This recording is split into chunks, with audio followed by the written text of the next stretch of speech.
우리 요한계시록을 우리 보고 있는데요. 이 말은 요한이 본 이 계시를 기록했다. 그래서 요한계시록이라 그러지요. 우리 한번 정리해 볼까요? 1장에서 어떤 일이 벌어졌습니까? 밤모섬에 있는 요한에게 누가 오셨습니까? 주의 날에 부활의 주님이 임하셨지요. 여러분, 현실은 밤모섬인데 영적 세계가 부활의 주님이 임하셨어요. 여러분, 예배가 이런 축복인 줄을 체험하시길 바랍니다. 그랬더니 이 주님이 2장과 3장에서 뭐 하라 그랬죠? 자, 네가 본 것을 아시아 7교회에 에다가 편지해라. 그래서 7교회에다가 편지하는 내용이 쭉 나옵니다. 그러더니 4장에 가서 이리로 올라오라 해서 하늘 보좌를 보게 되는데, 이 하늘 보좌가 이루 말할 수 없는 그 영광스러운 이런 모습인데, 그게 이제 아시는 대로 뭐가 나오죠? 24장로, 또 네 생물, 그리고 보좌의 축복이 나오는데, 5장에 들어가 보니까 이 모든 것들이 이제 하늘 천사들이 나타나서 하나님을 찬양하는 장면이 나오는데, 그런데 그 가운데 하나님의 오른손에 뭐가 있습니까? 인봉한 7 인봉된 두루마리. 이 두루마리가 있음을 보게 되지요. 그래서 요한이 이 내용이 너무 궁금해가지고 이렇게 알려고 하니까 하늘 위에서나 땅 안에나 어디에서나 열어보거나 알려줄 사람이 없도다. 그 말을 듣고 요한이 어떻게 했다고요? 울었다고 했지요. 은혜를 사모하는. 그랬더니 주의 천사가 나타나서 염려하지 마라. 다윗의 열쇠를 가지시니가 인봉을 떼시리라. 라고 하니까 어린 양 모습에 주님이 나타났습니다. 그래서 6장에 들어가서 드디어 7인이 이제는 떼지는 이런 상황이 벌어지는 게 지금 우리까지 쭉 온 부분인데요. 그래서 6장 1절에서 우리 8절까지 읽으셨잖아요. 요게 지난주인데 여기서 어떤 일이 벌어졌습니까? 그래서 한번 보겠습니다. 6장에 들어가서 7 인봉된 인을 떼시는 그리스도를 보게 되는데, 첫째부터 넷째 인을 주님이 떼시는데, 첫 번째 인을 떼니까 뭐가 나타났죠? 흰색말이 나타났죠. 이거는 복음으로 승리한 초대교회를 가르치고 주님의 탄생과 사역, 성령의 역사로 복음이 이렇게 전파되는 승리의 시대를 보여줬다 그랬죠. 두 번째는 뭐가 나타났죠? 붉은색 말이 보입니다. 이건 뭘 말합니까? 로마에 의해서 핍박과 순교 시대, 피를 흘리는 그런 시대였다. 10명의 황제로 극한 환난과 어려움을 겪는, 그래서 흰색 말은 1년부터 100년 시대라면 이때는 100년부터 310년까지의 시대를 말하고, 세 번째는 뭐죠? 검은색 말이 등장한다. 자, 콘스탄틴 황제가 기독교를 공인하는 이런 일이 벌어지니까 신앙이 지대죠. 신앙의 자유를 얻으면서 세속이 유입되면서, 여러분, 모든 색깔이 섞이면 무슨 색이 된다고요? 검은색이지요. 신앙의 혼합시대가 와버리는 그런 검은색 말을 보여주는. 그러다가 청황색 말이 나옵니다. 이제는 신앙이 섞인 정도가 아니라 영적으로 죽은 중세시대를 이제 보여줍니다. 로마 가톨릭이 지배했던 천년에. 그래서 이교가 유입됨으로 복음이 사라지고 종교화되는, 요게 590년부터 약 1000년, 1957년까지 시대를, 그래서 첫 번째 인부터 넷째 인까지 떼는 장면이 지난 장면이었고, 그래서 오늘은 드디어 몇 번째 인이 떼진다고요? 이제 5번째 인이 떼지는데, 그럼 정말 너무 놀라지 말고, 이 시대가 이 말씀대로 지금 주변이 어떻게 되고 있구나 확인해 보는 시간 되면 좋겠습니다. 자, 5째 인을 떼니까 이제 9절부터 11절로 읽은 말씀인데요. 주님의 위로가 탁 이렇게 나타납니다. 어떤 상황이죠? 순교당한 영혼들이 제단 아래에 있음을 보게 되고요. 그들의 간절한 기도 소리가 들리는데 그 기도 소리가 뭐냐? 자, 10절을 같이 읽어보겠습니다. 거룩하고 참되신 대주제여 땅에 거하는 자들을 심판하여 우리 피를 갚아주지 아니하시기를 어느 때까지 하시려 하나이까. 참 이게 순교당한 순교자의 간절한 기도입니다. 이랬더니 주님의 위로와 각각 흰 두루마기를 주시고 아직 수가 차기까지 쉬라고 기다리라고 이렇게 말씀하세요. 그 말은 순교자의 수가 남았다는 거예요. 그죠? 그 대열에 우리가 이렇게 들어갈 수 있다는 거죠. 그래서 요한복음 14장 3절에 주님은 이렇게 말씀하셨습니다. 자, 읽습니다.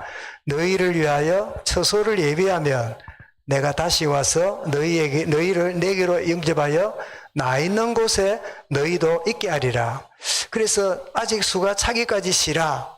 내가 있을 곳을 예비하면 하는 그런 말씀과 연결이 되죠. 히브리서 11장 40절도 이렇게 표현합니다. 같이 읽습니다. 하나님이 우리를 위하여 더 좋은 것을 예비하시선정. 그러니까 언제까지 이렇게 갚아주지 않겠습니까? 이럴 때 더 좋은 것을 예비하고 있는 시간이다. 그런 말씀이죠. 그래서 이제 드디어 이제 5번째 인을 떼니까 그 순교당한 영혼들을 향한 위로와 약속이 되어졌다면, 자, 드디어 6번째 인이 이제 떼지는데요. 떼지니까 재앙이 임하게 됩니다. 그래서 천재지변이 일어나는데요. 땅에 큰 지진이 일어납니다. 그래서 제가 좀 이따 보여드리겠습니다만은, 여러분 작년 한 해 동안 올해 초부터 세계 곳곳에 많은 지진들이 디르키예, 시리아, 또 이번에 뭐죠? 일본에 일어나서 디르키예, 시리아에 3만 7천 명이 죽었고, 지금 일본은 뭐 처음엔 2명 죽었다 했는데 지금 보니 100명이 넘었어요. 점점점 늘어나는 그런 이제 상황이고, 자, 땅에 큰 지진이 일어나고요. 그리고 뭐죠? 해가 검은 털로 짠 상복같이 검어지는, 상복이 색깔이 검잖아요. 상복처럼 검어지는, 해가 밝은 해가요 검은 천으로 덮이듯이 이런 일이 벌어지고, 달은 뭐죠? 온통 피같이 붉게 되는, 물론 여러분 가끔 보면 붉은 달이 뜨기도 하지요. 뭐 구름과 관계 그 정도가 아니라 정말 핏빛 같은, 그 다음에 하늘의 별들이 무화과 열매처럼 땅에 떨어지는 이런 무화과 아세요? 우리 지혜는 무화과 봤는가? 나무에 열려있는 거? 열린 걸 못 봤지요? 우리 민경이는 봤어요? 무화과 나무 열린 거? 비가 와서 떨어지는 거는? 그것도 봤어요? 오래 살았네. 이 막 비참하게 떨어지는 거예요, 그냥. 떨어지는. 그리고 하늘이 두루마리처럼 말리듯이 말려 사라져 버리는. 참 상상이 안 되는 일이죠. 그리고 각 산과 섬이 제자리에서 옮겨지는. 이번에 일본의 우리 동해안 쪽에 지진이잖아요. 일어났는데 끝나고 보니까 해안이 늘어난 거 보셨어요? 원래는 여기까지가 해안인데 해안이 쑥 여기까지 해가지고 바깥에 배를 대놨는데 배가 육지로 다 올라온 거예요. 지층이 옮겨져가지고 이 옮겨지는 이런 일이 벌어지는데, 그래서 제가 이 사진을 찾아보니까요, 작년 8월 17일에 디르키예 지진이 났잖아요. 이 도심지입니다. 완전히 아파트가 무너져서 완전히 막 쓰레기장이 돼 있는, 그리고 옆에 있는 시리아도 지진이 일어나가지고 건물이 종이짝처럼 무너져 있고, 참 올해 1월 1일에 일본에 지진이 났잖아요. 나가지고는 이게 여러분 내과가 아니고 도심지인데 이 물이 그냥 범람해가 들어와 있고, 그리고 불이 나가지고 산에 막 이 불타오르는 이런 어떤 일이 벌어지는 이런 것들이 단순한 어느 지역의 사건이 아니라 요한계시록에 계시되어 있는 그런 상황들을 우리가 지금 엿보고 있는 거예요. 자, 이런 가운데 제가 참고로 전 세계 지진 분포도를 올려놨길래 봤는데요. 요 까만 게 뭘까요? 요 까만 거는 9.0만큼 굉장히 강한, 지진 중에 최고의 강도가 있는 곳인데, 여기가 어딥니까? 여기가 알래스카입니다. 미국의 알래스카. 그리고 여기는 어딜까요? 남미니까 뭐 칠레나 이 되겠죠. 그래서 이런 걸 보고 요 타결을 불의 골이라 그러지요. 굉장히 지진이 많이 일어나는. 그리고 이쪽에는 어딥니까? 아시아 쪽인데요. 예, 우리 이제 일본, 여기 일본 나오지요. 일본에 얼마 전에 엄청난 지진이 있어가지고 고통을 겪었지요. 막 원자도 문제 생기고, 그죠? 일본. 그 다음에 요 밑에는 아마 필리핀 좀 될 거예요. 그리고 이쪽에 뭐 말레이시아, 인도네시아라든지 이것도 불의 골이지요. 그래서 전 세계가 이렇게 연결되어 있는, 색깔이 진할수록 지진의 강도가 강한답니다. 그 까만색, 또 붉은색, 노란색, 뭐 이런 식인데요. 그래서 전 세계가, 그래서 여러분, 그 노아 홍수 끝났을 때 주님 약속하기를 다시는 물로 심판하지 않겠다 했잖아요. 그런데 그 이후에 보니까 어떤 심판이 있지요? 불로 심판이 있지요. 그래서 불의 심판이 어디 뚱딴지가 아니라 지구촌에 이 지진이 몇 군데만 막 9.0 터져버리면 전 세계 마비돼 버리는, 전 세계가 아비관이 되는, 그리고 대부분의 우리 통신이나 전기나 이런 것들이 어디지요? 땅에 묻혀 있잖아요. 그럼 이게 한번 뒤적거려 버리면요, 온 세계가 막 마비가 되는 그런 참 일이 벌어질 수 있겠다 하는 것을 여기서 보게 됩니다. 참고로 본 겁니다. 자, 그런데 자연에만 재앙이 임하는 게 아니라 문제는 뭐죠? 인간에게 재앙이 임해요. 어떤 재앙이 임하냐니까 땅의 임금들과 왕족들, 모든 종과 자유인이 굴과 산들의 바위 틈에 숨었어요. 왜 숨었을까요? 소풍 갔을까요? 두려워서. 그래서 여러분, 지진 나고 이러면 어떻습니까? 막 산으로 도망가죠. 집이 무너지면 위험하니까 두려워서 도망을 갑니다. 그러면서 그들이 뭐합니까? 그들이 부르짖습니다. 16절 보니까 진노에서 우리를 가려라, 산아 우리를 가려라, 나를 가려라, 이렇게 말하는. 그런데 이 진노의 날에 아무도, 권력자도 재력가도 지식인도 아무도 설 수 없는. 그래서 저는 일본이 막 이런 지진이나 해일을 만나는 거 보면서 일본이 전 세계에서 두 가지가 거의 최고 수준입니다. 뭐가 발전됐을까요? 건축술이겠지요. 지진이 워낙 나니까, 섬나라니까. 그래서 일본 건축은 세계 탑입니다. 우리나라가 왜 이렇게 다리를 잘 놓고 지하 잘 뚫고 이리 하는 줄 압니까? 일본의 영향을 많이 받았어요. 우리가 싫지만은. 그래가지고 우리나라에 있는 이 도구 있잖아요. 그 전부 다 거의 다 보면요, 거의 일본 말이에요. 빠루 압니까? 빠루? 응? 빠루 알아요? 쇠로 길게 대가 못 빼는 거 있잖아요. 그리고 또 벤치는요. 응? 벤치 알지요? 벤치인데 이거 프렌치인데 일본말로 벤치라. 전부 다 이상하니까. 도라이브는? 응? 도라이브. 드라이브인데 그 다 일본 말이에요. 그지? 거의 일본 말, 우리 이 연장이 다 거의 말인데, 건축에도 그런 말이 많지요. 일본 용어가 어마어마하게. 여러분, 요즘은 레미콘으로 건물 짓고 세멘트 자갈 해가지고 밀어 넣어서 콘크리트를 하는데, 옛날에는 넓은 철판 있잖아요. 넓은 철판에다가 모래 붓고 세멘트 붓고 이래가지고요, 몇 명이 막 뒤적거려가지고 그래가 가지고 이 서라브를 하고 있는데, 그 넓은 그걸 보고 뭐라는 줄 압니까? 대빵이라 그래, 대빵. 그래서 거기서 고기 구울 때 뭐라고 해요? 대빵 야끼를 하잖아. 철판 구이를 보고 대빵 야끼를 하잖아. 그게 전부 다 일본 말이에요. 다래끼 압니까? 다래끼. 응? 눈에 있는 다래끼 말고. 다래끼는 저 작업할 때 흐름한 나무들을 보고 다래끼라 그래요. 그 보면 그 일본 말이에요. 목사님 어찌 합니까? 우리 아버지가 목수였거든. 그래 따라다니면서 배웠다니까. 주님이 이 다섯째, 자꾸만 앞으로 잠깐 나가보세요. 예. 그런데 이 큰 진노가 임하는데 일본이 아무리 건축술을 발전하고 또 하나는 뭐 발전했을까요? 말하자면 기술이지요. 과학 기술이지요. 우리나라에는 과학 이 노벨 과학사가 안 나와도요, 일본은 나왔어요. 한국에는 문학상을 못 받아도 일본에는 노벨 문학상 받은 사람 여러 명이에요.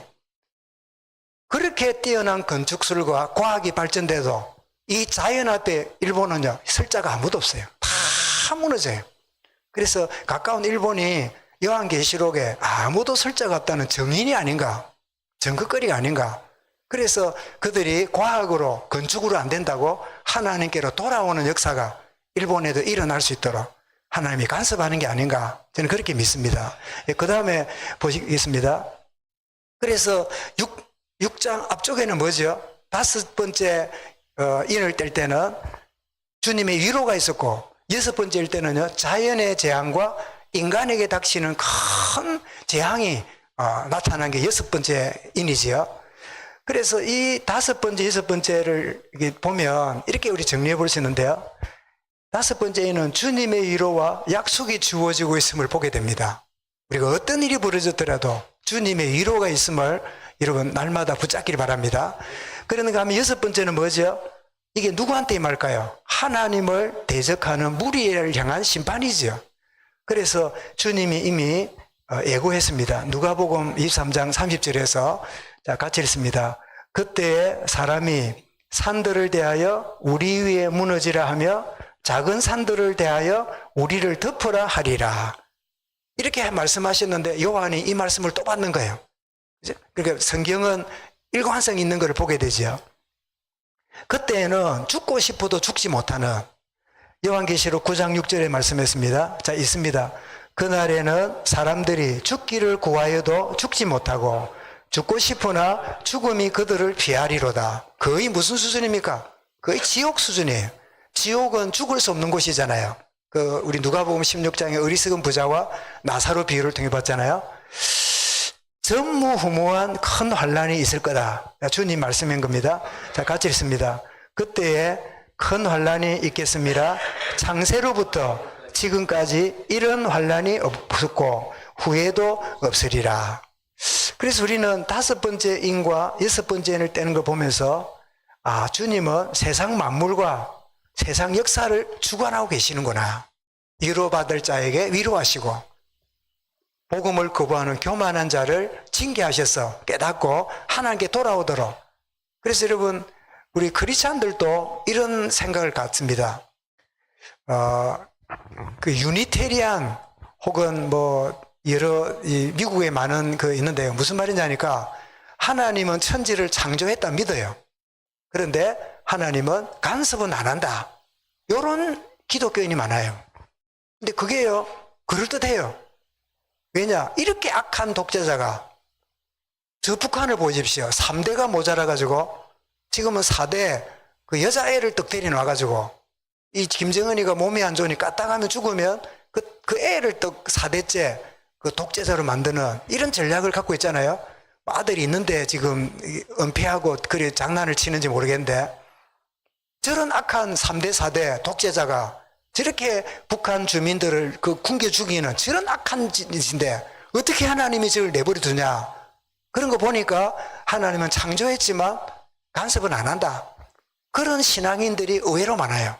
주로 어떤 사람일까요? 머리 똑똑한 사람들, 이성적으로 생각하는 사람들. 그러나 그건 착각입니다. 주님은 모든 세상 만물과 인간 역사를 주관하고 계십니다. 요한계시를 통해서 주님, 내가 왜 밤모섬에 왔습니까? 내가 무슨 잘못하고 무슨 허물이 있길래 이런 내가 섬에 와서 이렇게 세월을 보내야 됩니까? 그 1년 동안 있었어요. 그 채석장에. 요한이 얼마나 답답하고 참 의문이 많았을까요? 왜 내게 이런 일이? 여러분, 성도들에게 당장 이해 못하는 일이 많아요. 당장 이해 못하는. 여러분에게도 지금 생각이 날 수 있거나 틀림없이 그런 문제 때문에 말 못하는 말한 눌림이 있을 거예요. 제게도 마찬가지입니다. 그러나 하나님이 아십니다. 그리고 지금은 당장 모르지만 분명한 계획을 가지고 계시는데 그거는 한마디로 로마서 8장 28절에 뭐라고 하죠? 하나님을 사랑하는 자, 그 뜻대로 부르심을 입은 자들에게는 모든 것이 합력하여 뭘 이룬다고요? 선을 이루느니라. 하나님은 좋으신 분입니다. 그지? 여러분, 최근에 연말쯤에 찬양이 나왔는데, 그 찬양이 뭐냐니까, 나사로가 병들어 죽는다는 소식을 들었잖아요. 예수님께도 연락이 됐잖아요. 사랑하는 이가 병들었으니 빨리 오세요. 그런데 죽은 지 나흘 만에 주님이 또 오셨어요. 오니까 마르다가 뭐라 그럽니까? 예수님, 왜 이제 오십니까? 뭐 그리 바쁩니까? 이 팔레스타인이 손바닥만한 데인데 왜 그리 꼼눌거립니까? 이렇게 하니까 주님 아무 말씀 안 하고 어떻게 해요? 나를 네가 믿으면 하나님 영광을 보리라. 그런 다음에 무덤으로 나를 안내해라. 그러니까 소상하러 가는가 생각했더니 무덤으로 열래요.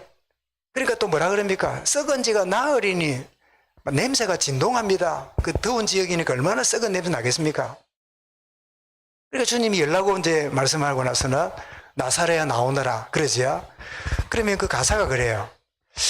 왜 빨리 오시지? 왜 죽기 전에 오시지? 왜 죽고 나서 이렇게 늦게 오시는가? 그 내용에 보면요. 하나님은 자기의 가장 아름다운 시간을 알고 계신다는 거예요. 근데 우리는 답답해요. 지금 왜 이럽니까? 이렇게 해주지요. 근데 우리는 하나님의 그 넓고 높은 세계를요 다 이해 못해요. 근데 나중에 가보면 하나님이 그래서 이렇게 하셨네. 이렇게 아픔과 실망과 이 조급하는 이런 가운데 조용히 내려놓은 거 보니까 하나님은 참 좋으신 분이구나. 하나님 하시는데 내가 몰랐네. 그 내용 여러분 들으시는지 모르겠는데 제가 찾으면 한번 여러분 보내드려 볼게요. 그 가사를 보면서 많은 사람들이 감동하고 하는 그 모습 나오는데요. 그래서 주님은 세상 만물과 역사를 주관하고 계신다. 한 인을 뗄 때마다 어떤 일이 벌어져도 하나님 자기 백성을 어떻게 해요? 보호하시고 위로하고 계신다 하는 사실을 우리가 알게 됩니다. 그래서 받을 메시지가 뭐냐 할 때 종말을 대비한 신앙을 우리가 가져야 된다 하는 사실인데, 이 모든 일들은 종말의 징조임을 우리가 알아야 됩니다. 지금 그냥 우연이 아닙니다. 지진이 벌어진다, 해일이 일어난다, 쓰나미가 온다, 이런 게 마태복음 24장 30절에 뭐라고요? 그때 인자의 징조가 하늘에서 보이겠고, 징조라고 그랬죠. 자, 주님께서 큰 영광 중에 오시게 됩니다. 마태 24장 30절이죠. 자, 읽습니다. 그때 땅의 모든 족속들이 통곡하며 그들이 인자가 구름을 타고 능력과 큰 영광으로 오는 것을 보리라. 왜 주님 오시는데 땅의 족속이 통곡합니까? 주님을 거부했거든. 주님 어디냐고. 죽으면 끝이지. 불신앙으로 큰 소리 쳤잖아요. 그러니까 통곡하는 일이 벌어지죠. 그러나 자기 백성들에게는 주님이 오심이 위로가 되지요. 자, 이 약속은 반드시 이루어집니다. 마태 24장 35절에 같이 읽습니다. 천지는 없어질지언정 내 말은 없어지지 아니하리라. 그래서 우리는 때때로 우리 요한계시록을 하는 큰 이유 중에 하나가 워낙 계시록을 가지고 거짓된 가르침이 많아요. 그래서 여기에 굉장히 많은 이단들이 특별히 계시록을 가지고 사람들을 이렇게 두렵게 하고 거기 와야만 되는 것처럼 끌어가는, 그래서 거짓 것에 미혹되지 않도록 깨어 있어야 되는 계시록을 우리가 말씀을 대하는 이유 중에 하나입니다. 그래서 마태 24장 24절 주님 말씀했습니다. 같이 읽습니다. 거짓 그리스도들과 선지자들이 일어나 큰 표적과 기사를 보여 할 수만 있으면 택하신 자들도 미혹하리라. 여러분, 병 고쳐지고 귀신 쫓겨나간다고 주의 역사는 아닙니다. 놀랍게도요, 이 사단이 역사할 때도 그런 일이 벌어져요. 그래서 사람들은 꽁 잡는 게 매라고, 분명히 하나님 봐라, 저 병도 났는데 안진병이 일어났잖아. 그 표적을 쫓아가다가 진짜 중요한 진리로 치는 그런 일들이 많아요. 그래서 이 거짓 것에 이게 속지 않는, 깨어있는 그런 사실을, 그래서 마태복음 2장 42절에 주님 말씀합니다. 우리 읽겠습니다. 그러므로 깨어있으라. 어느 날에 너희 주가 임할는지 너희가 알지 못함이니라. 그래서 우리 결론을 봤는데요. 여러분, 그러면 누가 이런 환난 가운데서 하나님 앞에 설 수 있을까요? 이 환난이 오고 이러면 우리는 내가 진짜 들림 받을 수 있을까? 진짜 내가 구원의 자리에 믿기는 한데 실제로 그럴까? 이런 생각이 있을 수 있겠지요. 하나님이 마지막 심판하실 때에 임하는 환난 전에 하나님의 은혜 입은 자들만이 설 수 있도록 하나님이 미리 조치를 하십니다. 그들이 누구냐? 그들이 어떤 자인가를 7장에 들어가면 보여줘요. 드디어 물론 8장에 가면 7인을 떼시는데요. 6장을 떼고 나서 8장에 7인을 떼기 전에 14만 4천 명의 영광스러운 모습이 나타나요. 그게 이제 7장의 내용인데요. 거기 보니까 누굽니까? 인침을 받은 14만 4천 명으로 분명히 나와요. 이 14만 4천 명 이거 가지고 이제 이단들은 14만 4천 대열에 들어와야 구원받는다. 이래가지고 이제 얼마 남았다 하고 막 난리를 피우는데 신천지가 전국에 14만 4천 넘어버렸어요. 그래가 지금 어떻게 합니까? 지파별로 14만 4천이다. 이래가 또 수정하고 난리를 피우는데 그 다 그 성경 모르는 이야기죠. 14만 4천 명. 요거는 우리 다음 주 7장에 들어가면 14만 4천 제가 한 몇 차례 이야기를 했습니다. 14만 4천 되려면 12지파와 12사도 신약 시대와 구약 시대를 대표하는 12 곱하기 12 하면 뭐가 되죠? 124지요.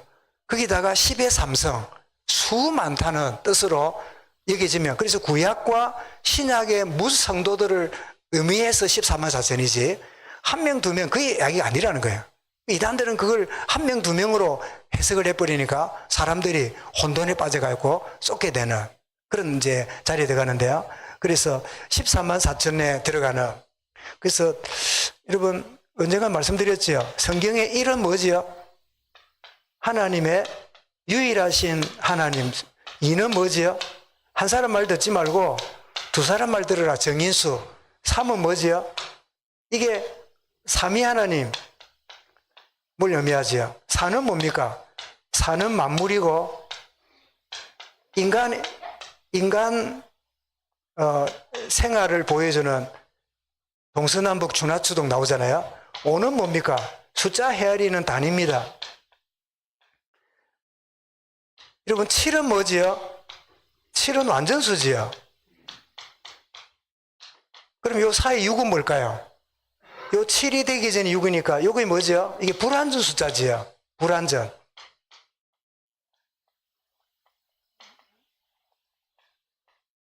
칠이 되기 전에 6이잖아요. 그래서 불완전이 충만한 걸 보고 666이라 했잖아요. 그죠? 사단의 수라. 그래서 여러분 응답 오기 전에 불완전한 일이 벌어질 때 그때 그만두면 안 돼요. 아, 하나님 완전한 일이 벌어지려니까 사단이 쏘개구나 알면 돼요. 그러면 7이 왜 완전수입니까? 하나님이 우리에게 오시니까 3 더하기 4니까 완전수잖아요. 주기도문이 뭐지요? 하늘의 뜻이 땅에서 이루어지이다. 그러니까 3 더하기 4가 7이잖아요.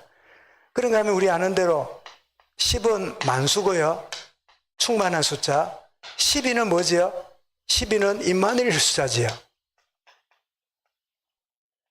이런 3 더하기 4를 더하면 7인데 12가 되려면 3하고 4가 어떻게 되면 돼요? 곱하기 하면 되지요. 하나님이 내 안에 계시는 거예요. 곱해지는 거예요. 하나 되는 거예요. 그래서 임마누엘 숫자라고 하죠. 12가. 요 12에 이제 만수인 10에 삼성하니까 12 곱하기 12 하면 144가 되고 10에 삼성이 붙으니까 이게 되죠. 합치니까 14만 4천이 되는 거죠. 이건 제가 아니라 우리 박윤선 목사님이 요한계시록 그 주석에 나와 있어요.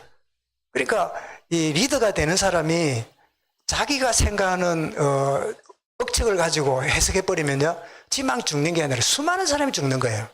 그래서 성경에 뭐랬습니까? 너희 중에 선생 되기를 조심해라. 선생이 받을 판단이 크니라 그랬지요. 그래서 저도 늘 뭘 가지고 할 때 잘 못하지만 늘 조심합니다. 내 짐작으로 말하는 건가? 말씀이 말하고 있는 건가? 말씀을 가지고 하는 걸 안 하고 하면 그거 안 되잖아요. 그래서 우리 이제 14만 4천의 자리에 이미 우리는 어떻습니까? 예수가 그리스도라는 사실이 믿어지는 자는 마음에 인침 받은 자예요. 이마에 인침을 받은 자예요. 옆에 분 보고 이마를 한번 보십시오. 예, 말해주세요. 당신은 인침을 받았습니다. 아멘. 그지? 인침 받아서 뭐 도장을 팍 찍어 놓으면 좋겠지만은 그건 보기 싫어 안 되니까 영적으로 인침을 받아놨어요. 그러니 7 죄인이 벌어지고 7 나팔이 벌어지고 7 대접이 막 자빠져도 어떤 일이 있더라도 하나님 백성은 어떻게 해요? 두려워하지 않는, 염려할 것 없다. 그 요한계시록이 주는 의미는요, 어떤 환난 문제와도 구원받은 자에게는 어떤 문제 있더라도 문제 안 된다. 그게 보여지는 요한계시록이에요. 그런데 이게 잘못 해석하면 막 위협을 주고 그러지요. 오늘 우리 아까 말씀드린 대로 우리 재직 이러면, 재직이 뭡니까? 모든 직분이라는 뜻이지요. 이 재직이라는 뜻이 모든 직분 이 뜻인데, 에베소서 여러분 그 말씀해 보면 4장 12절에 보면 우리에게 직분을 왜 주셨는가? 뭐 예수 믿고 뭐 구원받고 그러면 되지. 막 그냥 직분을 맡아 가냐? 목사님 나는 직분 없이 아주 자유롭게 신앙생활 잘해 볼랍니다. 이러는데 여러분 굉장히 그게 맞는 일처럼 보이지만요. 그거는 뭐와 같지 않으니까 여러분 교회는 주님의 몸이잖아요. 주님의 몸에 이 기능, 역할을 하는 게 이게 바로 직분입니다. 주님의 몸의 한 지체로서 이제 지체 역할을 하는데, 여러분 이렇게 하면 어떻게 할까요? 새끼손가락이 어느 날 주인님 새끼손가락 이거 막 콧구멍만 후비고 너무 더러운 거 만져서 나 좀 실랍니다. 좀 안 쓰도록 그냥 가만히 두세요 하고 이야기를 할 때, 그래 새끼손가락 니는 움직이지 말고 있어라. 뭐 이거 손가락이 어찌 될까요? 이 새끼손가락이 그러면 피가 안 통하고 썩어 버리 없어지겠지요. 이 몸에, 주님의 몸에 각각 지체로 직분을 주셨는데 그 직분을 감당하는 자체가 뭐죠? 내가 건강해지는 원리잖아요. 이거는 누구를 위해서가 아니라 교회를 위한 게 아니라 내가 사는 길이에요. 내가 아무것도 안 맡고 나는 아무 직분도 안 맡고 그냥 예배만 잘 드릴게요. 그 이야기가요 굉장히 좋은 것 같아도 사실은 교회로부터 지체로부터 분리되는, 점점 소외당하는 그런 자리에 내가 있겠다 그 말하고 똑같아요.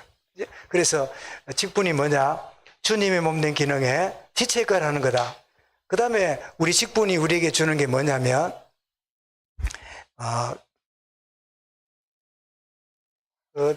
에베소 4장 말씀에 12절에 나와 있고요. 역시 똑같은 말인데 이것은 교회를 세우게 함이라. 그래 세운다는 이 말이 뭔가 이랬더니 여기에 잘한다. 이런 직분이 몸의 기능을 감당함으로 주님의 몸인 교회를 건강할 뿐 아니라 교회뿐 아니라 내가 뭐예요? 내가 자라가는 거예요. 그래서 자란다는 데는 두 가지가 있습니다. 외적으로 보면 자라는 걸 뭐라 그래요? 성장한다 그러지요. 애가 키가 크고. 내적으로는 뭐죠? 내적으로는 성숙하는 거지요.